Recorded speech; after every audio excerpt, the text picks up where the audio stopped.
amigos, ¿cómo están? Buenos días, buenas tardes y buenas noches. Depende del uso horario donde ustedes estén viendo este programa. Diálogos sin permiso. Soy Roxana Lizárraga, periodista, abogado, exministra de Comunicación del Gobierno de Transición de Bolivia. Saludo el día de hoy a nuestra co-conductora y analista en el panel de Diálogos sin Permiso, Sentarrec. Sentarrec, ¿cómo estás? Hola, querida Roxanita. Hola, Virginio. Un placer estar con ustedes en Diálogos sin Permiso.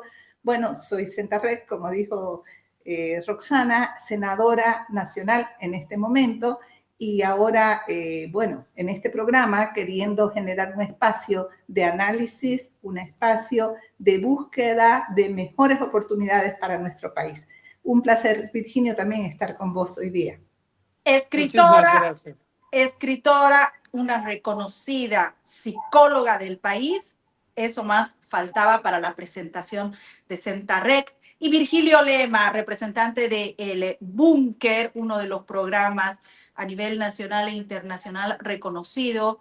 Virgilio Lema no solamente es una persona activista en un movimiento por la liberación de Bolivia, también fue candidato a la presidencia de Bolivia. Y bueno, ustedes conocen todos los antecedentes de lucha, pero hago referencia para aquel público que nos ve a nivel internacional. Virgilio. Un placer, gracias por la invitación. Para mí siempre un gusto hablar de Bolivia, algo que nos apasiona a todos.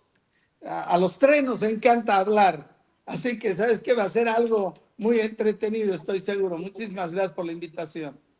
Muy bien. Virgilio Senta, les quiero mostrar estas declaraciones. El tema del día de hoy, Venezuela. Venezuela es la esperanza para Bolivia, la esperanza para Cuba, la esperanza para Nicaragua, porque necesitamos deshacernos de estas dictaduras socialistas del siglo XXI. En las últimas horas, después de 4 meses, María Corina Machado salió a las calles de Caracas, tuvo un contacto con su pueblo. El pueblo mostró que perdió el miedo porque volvió a tomar las calles y dio este mensaje después de haber sido secuestrada y luego liberada por la dictadura tras las amenazas que se registraron a nivel internacional. Estas declaraciones son de María Corina Machado. Profunda confianza que la libertad está cerca. Ellos ayer perdieron. La militarización total de Caracas y otras ciudades es una demostración de quién le tiene miedo a quién, de cuánto miedo le tienen al pueblo. Hoy, 10 de enero, Maduro consolida un golpe de Estado. Frente a los venezolanos y frente al mundo, decidieron cruzar la raya roja que oficializa la violación a la Constitución Nacional. Pisotean nuestra Constitución. Maduro viola la Constitución, además flanqueado por los dictadores de Cuba y de Nicaragua. Esto lo dice todo. Maduro hoy no se puso la mano en el pecho, se la puso en el tobillo como un grillete que cada día la apretará más. Bueno, las declaraciones de María Corina Machado luego de que el dictador Nicolás Maduro se declare dictador ya en ejercicio y se autoproclame. En las últimas horas sucedió esto. Tu criterio, Senta, el criterio tuyo también, Virgilio. Senta. Bueno, creo que estamos viviendo un momento sumamente importante, no solo en Venezuela, el continente, sino a nivel mundial.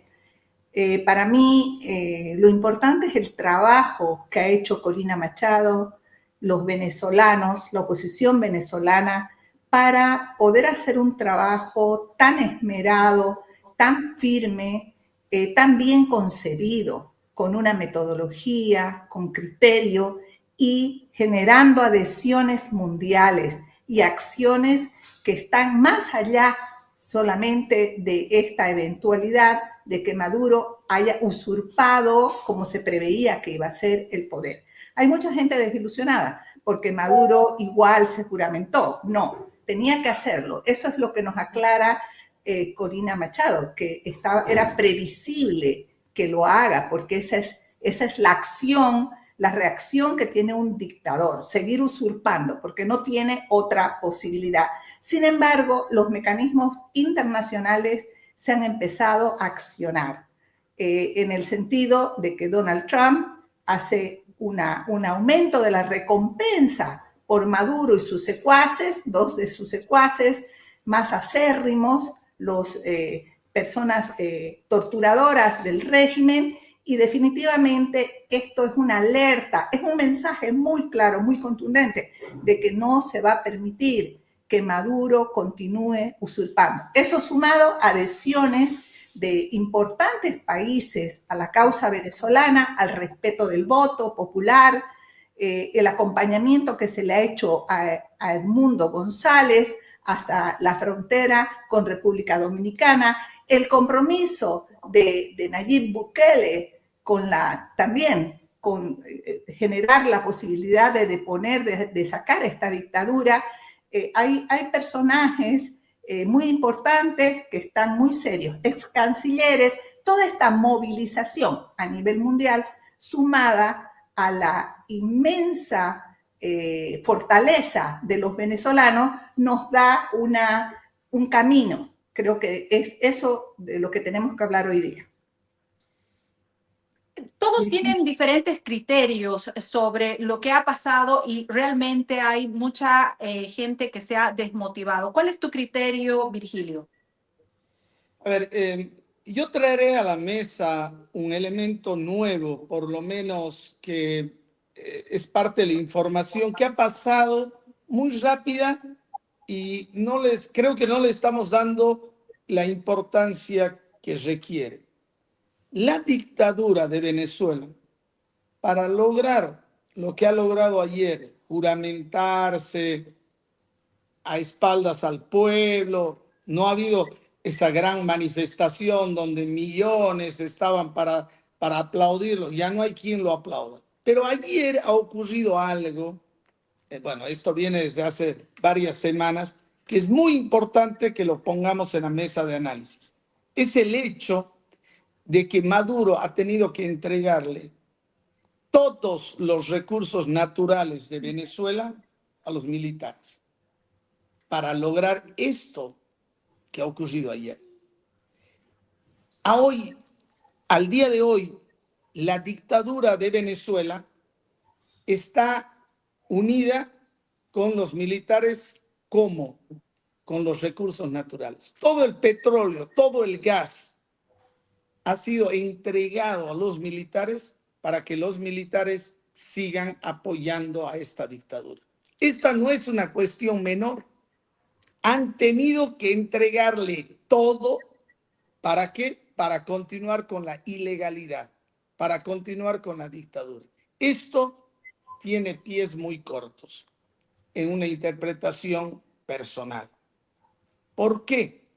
Porque ahora el mundo sabe, todo el mundo sabe, que ya no es una dictadura solamente de unos cuantos locos ahí, chavistas y unos cuantos ciudadanos, no. Esta es una dictadura militar y una dictadura ciudadana militar o delincuencial, militar, etcétera, que tiene un componente nuevo. Podemos analizar mucho de lo que hizo la oposición, el trabajo que muy bien lo definía Senta, lo que tú decías, se ha avanzado, todo lo que ustedes quieran, pero hay un nuevo componente, que es este componente el que lo hace diferente al resto de los países latinoamericanos. El caso de Bolivia, que no sé si tendremos tiempo para analizarlo. ¿Por qué? Porque a diferencia de Bolivia, ya no tienen nada que entregarle. A los militares en Bolivia les entregaron empresas que manejen bonos, que entreguen. Ya no tienen que darle. La dictadura no tiene dinero para seguir sosteniendo, en el caso de Bolivia, con los policías y los militares. Hoy, si Estados Unidos, y aquí acabo, de verdad quiere ayudar al pueblo venezolano. Tiene que cortar el negocio del petróleo y el gas. Si de verdad Estados Unidos quiere ayudar a Venezuela. ¿Por qué? Porque si sigue haciendo negocio con Venezuela, sigue alimentando a la dictadura. Es como que en Bolivia le sigue comprando droga o quieran dejar que la droga siga fluyendo en Bolivia, entonces sigues Bueno, alimentando a la dictadura de Bolivia. No sé si se me Virginio, entiende lo que quiero decir. Sí, sí, adelante, Senta. entendemos, Virginio, pero a ver, la verdad que no conocía yo ese componente, ¿no? Que estás mencionando en este momento, no es, creo, de carácter público, por lo menos tampoco lo han denunciado Edmundo González ni María Corina Machado todavía. Habrá que ver si ellos llegan a denunciarlo, si se llega a conocer este componente más que lógicamente le agrega, ¿no? Una situación mucho más crítica al caso de Venezuela, lógicamente, porque ya una dictadura con un componente militar interesado en sostenerla es más grave y genera al hemisferio, también a Estados Unidos, un carácter ya de mayor crisis y de que tiene que tener más observación a las medidas que tome. Pero en tanto y en cuanto eso todavía no se conozca oficialmente, lo que sabemos es que Maduro ha hecho todo como hacen estos regímenes, y esa es la alerta que nosotros debemos poner a nivel Bolivia, a nivel Colombia, donde estos regímenes también quieren perpetuarse. Ha dado todo por el todo, usurpando, haciendo fraude, reprimiendo, persiguiendo, yendo más allá del proceso eleccionario, que solamente es usado, y esto es lo que quiero puntualizar y sobre lo que debemos hablar y alertar. El proceso eleccionario en estas dictaduras solo es usado para una cortina de humo. Ellos tienen la firme determinación de quedarse en el poder por las malas, por cualquier medio, de cualquier manera, y ninguna oposición puede estar desatenta o no alerta a este asunto, que no es menor. O sea, ahora estamos en Bolivia generando un proceso eleccionario, haciendo campaña, buscando el mejor candidato, el que tiene las máximas de posibilidades y de adhesión ciudadana, etcétera, etcétera. Bueno, son cosas que se deben hacer, lógicamente, pero no es todo, porque el tema no es llegar solamente a la elección, sino defender el voto ciudadano, más allá de todas las triquiñuelas y todas las manipulaciones que se van a hacer dentro del régimen. Estar alerta. O sea, yo a veces me sorprendo porque todavía en Bolivia la gente está como llegamos a la elección y se la ganamos. O sea, van a ocurrir muchas cosas y tenemos que estar realmente precavidos contra todas estas artimañas que se van a utilizar. Hay una realidad, ¿no? El gobierno de Biden, los demócratas en los Estados Unidos, le han dado ese aire a la dictadura venezolana al permitir que las empresas americanas sigan explotando el petróleo de Venezuela. Lo que no pasaba en el gobierno de Trump. Esa medida de explotación del petróleo por parte de las empresas americanas, se tiene entendido que desde el 20 de enero, cuando ya asuma Donald Trump en los Estados Unidos, va a terminar. No solamente eso, sino las otras sanciones que se han venido anunciando. Unos militares que tienen el control de estos recursos naturales, que ya no generen la misma economía, podrían prácticamente quedar no solamente debilitados, sino también hay que considerar otros aspectos sobre la tenencia de armamento que tiene el ejército venezolano. Es obsoleto, para empezar, frente a lo que se habla, frente incluso al ejército privado de Eric Prince. Yo quiero invitarles a escuchar estas declaraciones también del presidente electo Edmundo González, quien no se posesiona en República Dominicana, pero sí le habla a las Fuerzas Armadas.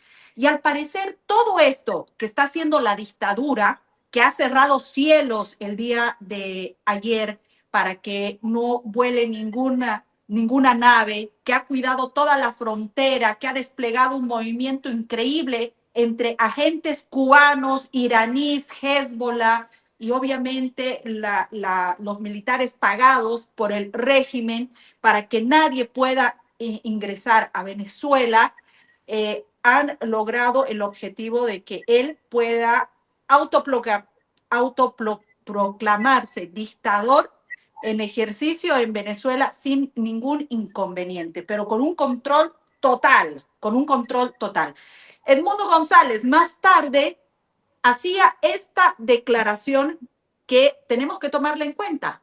Le habla a esas Fuerzas Armadas. En Caracas, Maduro ha violentado la Constitución y la voluntad soberana de los venezolanos expresada el 28 de julio. Consuma un golpe de Estado. Se autocorona dictador. No lo acompaña el pueblo. No lo acompaña ningún gobierno que se respete como democrático. Solo los dictadores de Cuba, el Congo y Nicaragua. Bueno, además existe una parte, me hubiera gustado que la escuchemos, donde le dice que tienen que preparar todo el escenario y que se está encargando, no solamente Edmundo González, sino toda la comunidad internacional, de preparar el escenario para que él pueda tomar posesión de lo que ha dictado el pueblo, más de 7 millones de venezolanos dentro de Venezuela y una cantidad de millones de venezolanos que están fuera. Y le ha hablado a las Fuerzas Armadas.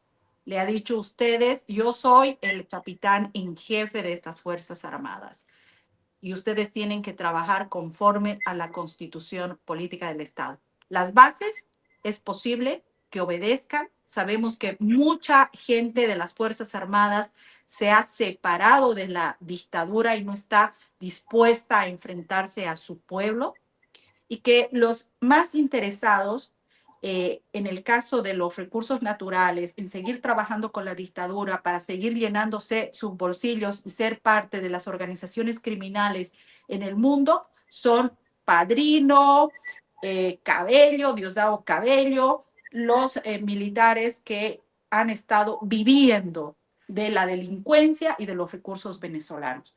¿Ustedes creen que queda de alguna forma debilitadas las Fuerzas Armadas frente a todo este escenario que se ha venido tratando, o más al contrario, no existen posibilidades de una intervención y una recuperación de la libertad? No sé, Senta, adelante. Senta, ¿qué piensas? Bueno, el que no sabemos exactamente el escenario que hay en este momento en Venezuela. Yo lo que puedo leer, el escenario interno, cómo están las Fuerzas Armadas, no tenemos un análisis, ¿no? No tenemos una respuesta en ese sentido. Sí sabemos que tanto Corina Machado como Edmundo González permanentemente les hablan, le están exigiendo que se subordinen al pueblo, al voto, no al dictador, porque lógicamente esto va a establecer también culpabilizaciones y cargos sobre miembros de las Fuerzas Armadas que están respondiendo ahora a esta usurpación. Ellos se configuran como parte de la usurpación. Y si la información que ha dado Virginio se confirmara, bueno, son parte ya del botín, de estar generando por intereses económicos, incluso estratégicos, queriendo usufructuar de los recursos estratégicos venezolanos contra el mandato del voto ciudadano, y esto los pone en una situación delincuencial mayor. Vamos a ver qué pasa a continuación, pero yo lo que sí puedo decir que lo interesante de esto, de observar, es ver cómo Edmundo González y Corina Machado, en su calidad de un liderazgo inédito que hay en la región, han logrado concitar la atención del mundo, de los mandatarios democráticos del mundo, no solo de América Latina. América Latina es insuficiente en este momento. es la vitrina del mundo la que les está garantizando a ellos la posibilidad de poder restablecer en el futuro su derecho a ese voto que los respaldó en casi el 70% y que ellos lo han probado por actas que las han depositado ya en Panamá, en manos del presidente de Panamá, y que esto está probado. Los bolivianos estamos preparados para eso. Primero, tenemos que mostrarnos frente al mundo, dejar establecido que en Bolivia hay una dictadura de iguales dimensiones que en Venezuela, que se está generando con los mismos postulados, con los mismos intereses. Y para llegar a los mismos objetivos, que es empobrecer el pueblo a expensas de que unos cuantos de una casta política sean los detentadores de la riqueza, y con mentiras y con patrañas. Eso es lo que también nosotros tenemos que poner en juego. Para mí, yo sigo planteando que el camino que ha tomado Venezuela es un ejemplo para el continente, es un ejemplo para el mundo, de un camino para también poder evidenciar la usurpación del poder, que no lo hemos hecho. Hemos hablado en un programa anterior de cómo en Bolivia se perdió una oportunidad valiosísima de dejar en claro y de generar una lucha de que hubo ya una usurpación del poder, ¿no? Que hubo un fraude. Y cómo ahora los bolivianos estamos entrando en otro proceso eleccionario y viendo si tenemos las armas para estar convencidos de que esto es una lucha, que no termina en las urnas, en el proceso eleccionario, sino que tiene muchas más vertientes y tiene mucho más afanes y tiene mucho más tareas que cumplir. La lucha es mucho más grande, Virgilio. Hay que tomar en cuenta que en las elecciones de julio, del 28 de julio en Venezuela, un actor importante fueron las Fuerzas Armadas, quienes permitieron que la ciudadanía pueda entrar a los centros de votación y recabar la papeleta, las actas, la acta fidedigna para demostrar el fraude monumental. Ahí vemos un primer quiebre de las bases militares, no de los jefes, no de Padrino, no de Cabello, de quienes tienen el control, o Graco, que tienen el control de los militares y las fuerzas del orden en Venezuela. ¿Tú consideras que con esta entrega de los recursos naturales a los militares tienen total control? Mira, La dictadura. a mí me gustaría llevar mi opinión hacia la solución de esto y te respondo en un segundo. Perfecto. Primero, ¿qué creo que se tiene que hacer? A Venezuela la libra Venezuela. Solo Venezuela. Eso es un criterio personal. Yo creo que no es suficiente salir una vez al mes o cada 6 meses millones de venezolanos a las calles. Yo creo que Venezuela debería salir, y esa es una opinión personal. No estoy mandando a hacer nada porque no soy nadie para definir nada en Venezuela. Es una opinión personal, es un criterio personal. Yo creo que Venezuela tiene que salir a las calles hasta sacar a la dictadura. Y creo que eso nos va a tocar hacer muy pronto de nuevo a los bolivianos. Pero bueno, esa es una decisión de cada pueblo. Si Venezuela sale y a Venezuela es a su pueblo, si su pueblo es golpeado, es lacerado por la dictadura, ahí en ese momento creo que la posibilidad de la intervención de los países civilizados puede ayudar a la liberación. Antes de eso es muy difícil.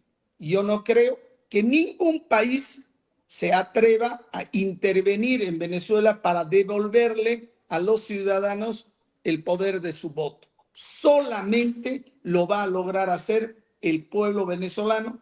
A Bolivia la salva Bolivia, a Venezuela la salva Venezuela. Es un criterio muy personal. Ahora bien, creo que es fundamental lo que ambas ustedes hoy día han mencionado, la importancia que tiene de tener un proceso de cuidado del voto, llamemos así, control electoral o el nombre que se quiera. Pero eso tiene que estar acompañado de una conducción política, porque no sales a cuidar el voto porque vos quieras cuidar tu voto y nada más, porque todos podemos ir a cuidar los votos en las ciudades y no en el campo. Entonces, para hacer un control electoral, que es algo fundamental para lograr una victoria electoral, Eso lo tenemos que preparar con mucha antelación.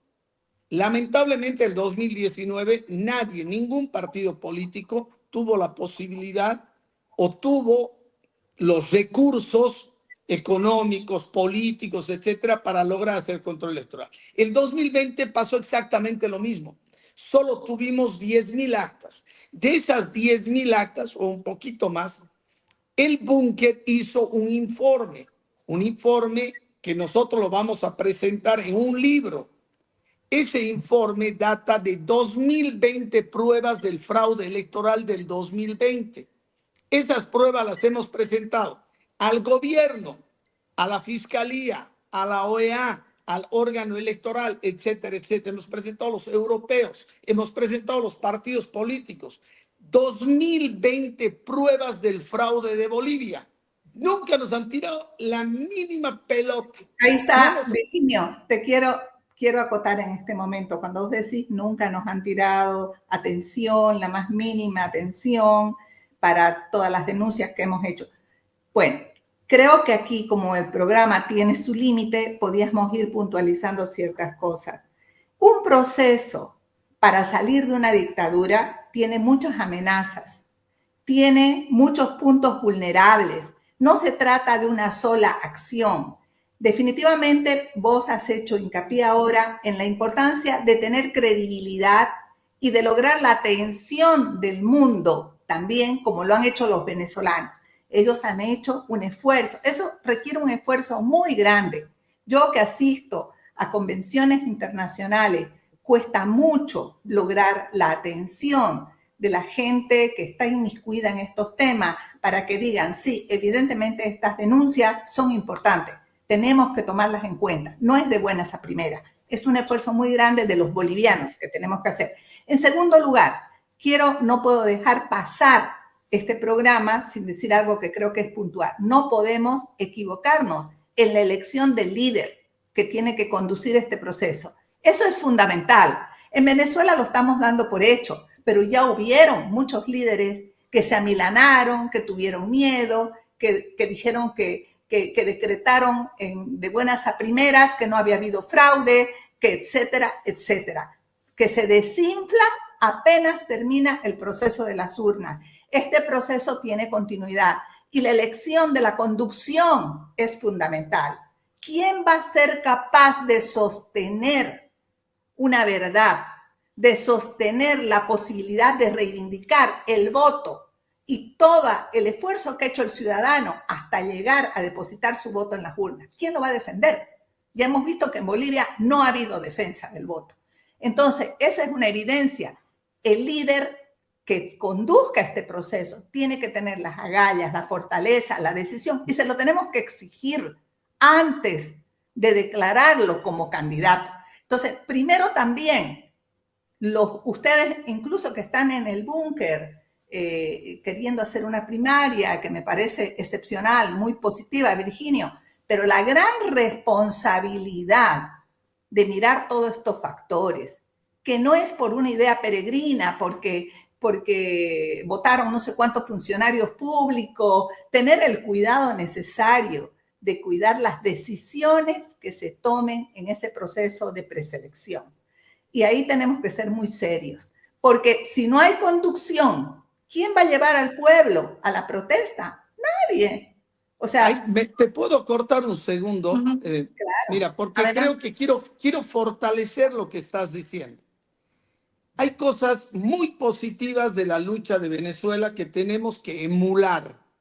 Una es la primaria. ¿Qué han hecho en Venezuela? Han ido a una primaria con el órgano electoral, sin el órgano electoral. ¿Qué han hecho en Venezuela? Le han dado la posibilidad al pueblo de elegir a su candidato. No se han reunido 4, 5, 10 y han dicho nosotros, no. El pueblo, le han dado la oportunidad al pueblo. Si nosotros, por primera vez en 20 años, le damos la oportunidad al pueblo en unas primarias que diga es él o ella, él o la que tiene que conducir esta lucha, primero, involucras al pueblo. ¿Se imaginan ustedes si 200, 300, 500,000 o 1,000,000 de personas fueran a las urnas digitales y votaran y ese 1.500.000, 200.000 o lo que sea, se comprometieran a hacer campaña, a apoyar, a cuidar el voto, entonces tuviéramos un ejército de bolivianos comprometidos. Hoy día Eso hay que tenemos lograr. un ejemplo en Venezuela de que en Venezuela han dicho ella es. Ahora, que el régimen, al igual que en Venezuela, en Bolivia, pueda cercenar a esa persona, pero ya tenemos una calificación. En el caso de Bolivia, lo que nosotros proponemos es que haya un candidato que salga de la gente, pero además de que sea un candidato que salga de la gente, que sea un candidato, queridas amigas, que tenga la legitimidad del voto del pueblo boliviano. Esa legitimidad no se la quita a nadie. Y en Venezuela esa legitimidad le ha dado la posibilidad de poder conducir esta lucha hasta lograr una victoria. En Venezuela han tenido una victoria electoral. Lo que obviamente se han encontrado es con una muralla por el órgano electoral, por las Fuerzas Armadas, por la justicia, por la dictadura. Eso ya es otra cosa. Y en eso, a mí, por lo menos es un criterio personal, creo que Bolivia en eso no es igual a Venezuela. Aquí nos meten el dedo a la boca y yo te aseguro que vamos a salir a la calle hasta las últimas consecuencias porque ya lo hemos hecho más de una vez. Bueno, a ver, un segundito, Roxanita. Como vamos a tener que terminar en breve el programa para irle dando a la gente posibilidades de digerir todo esto que estamos planteando, porque lo vamos a retomar, quiero más bien el compromiso de que analicemos permanentemente de la manera en que se están generando estos mecanismos de selección, lo idóneo que pueden ser, porque son muy importantes, ¿no? Justamente estamos coincidiendo que no podemos equivocarnos, que tenemos que hacer lo máximo posible, como han hecho los venezolanos, los que estamos usando como ejemplo, y que estamos viendo que a pesar de esos esfuerzos, ellos tienen un largo camino por recorrer, al igual que nosotros. Entonces, está el compromiso de que en cada momento, en cada etapa, analicemos con objetividad, con sentido crítico, para poder hacerlo mejor, ¿no? No es una crítica destructiva, sino todo lo contrario, una crítica constructiva que creo que se debe dar, porque el proceso de diálogo y de ser muy francos en el diálogo creo que también es fundamental para los bolivianos. En todo caso, creo que antes de despedirme, sería importante dejar por sentado que este proceso no es fácil. Este proceso requiere del máximo esfuerzo. Requiere también de que incluso las personas que son candidatas en este momento tengan el máximo desprendimiento, como lo ha hecho Corina, de poder ir eligiendo a las personas más que tengan mayor posibilidades de llevar adelante el proyecto país que se lidere. Tiene que haber una propuesta, un proyecto país. Tiene que salir elegido dentro de esa primaria quien esté casado con ese proyecto país. No son solamente propuestitas, caritas, porque ahí si no nos vamos a equivocar. La conducción es indispensable. Yo quiero dejar también eso totalmente sentado. El conductor, el líder es indispensable porque el pueblo sale a la calle por la guía de un líder. No sale solito, porque si sale solito se pierde y termina en convulsión sin resultado. Entonces, estas son las situaciones que creo y las conclusiones a las que podemos llegar hoy. Y bueno, mi participación sería en ese sentido y mis observaciones. Mil gracias por el diálogo sin permiso. Gracias, Senta. Virgilio, vamos cerrando. ¿Cuáles son las conclusiones a las que llegas? Bueno, primero de que a los pueblos los liberamos los pueblos, que nadie nos va a venir a salvar a los bolivianos.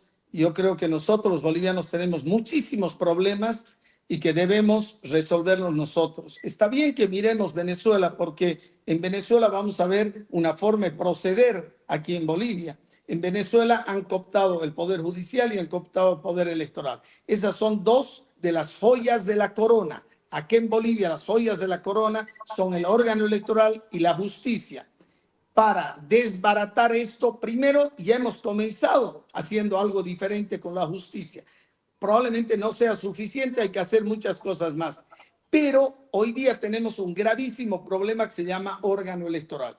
Si nosotros no cambiamos el padrón electoral, porque en Bolivia hay dos padrones electorales, uno del CEGIP, dos padrones electorales biométricos, uno del CEGIP y otro del órgano electoral. En Bolivia no votamos con el padrón del órgano electoral, votamos con el padrón del CEGIP. Primero. Segundo, en Bolivia no votamos con biometría. Tenemos padrón biométrico, pero no votamos con biometría, votamos con un documento de identidad. Deberíamos poner la huella y votar con biometría. Tercero, en Bolivia hay leyes electorales que favorecen al gobierno. Un voto, un ciudadano no es. Un voto vale mucho más en ciertos lugares que en otros lugares. Entonces, son muchas las cosas que tenemos que trabajar en Bolivia y creo que el momento de organizarnos es ahora. Si no hacemos un control electoral, si no tenemos un candidato que nazca de la gente, no del acuerdo de los políticos, si los políticos se reúnen en bloques, dicen, él va a ser el candidato, no sirve. Le demos la posibilidad que la gente elija a su candidato. Muchísimas gracias. Y también tenemos que tener en cuenta cómo están las Fuerzas Armadas y la Policía Boliviana para enfrentar un proceso de recuperación del país, porque es otra institución tomada también por la dictadura y es clave, es parte del manual de estos dictadores en la región. Yo quiero decirle a todo el país que el candidato único es una de las opciones que se necesita. No es una cuestión de que existe otro camino. Es la única opción que tenemos los bolivianos para transformar la historia de nuestro país. Que no relacionemos, porque he escuchado mucho en sentido de que en Venezuela, por ejemplo, existió un candidato que fue Juan Guaidó, y en Bolivia existió la oportunidad de una Yanine Áñez, una ex senadora. No es la misma relación, señores, porque tanto Juan Guaidó como Yanine Áñez han sido posesionados por constitucionalmente. La diferencia es cuando se gana el voto en la calle, cuando millones de personas votan por su candidato, votan por la democracia, y nosotros tenemos que ir por ese candidato de la democracia y ganar en las urnas la liberación y la recuperación del país. Les quedo muy agradecida a los dos, a Centarrec, que es parte de la coproducción del programa Diálogos sin Permiso, y a Virgilio Lema, que pronto está por presentar un nuevo libro también, que nosotros le decimos que ya lo pueden conseguir en varios lugares. Y, y esto es bueno, estos aportes son necesarios para el país. Muchas gracias, les mando un abrazo grande desde mi exilio. Senta, que el tiempo mejore en Santa Cruz, que el tiempo también mejore en Tarija, y yo acá les muestro que estoy en pleno invierno y les muestro un poco de lo que es el invierno en los Estados Unidos bajo la nieve. Muchas gracias.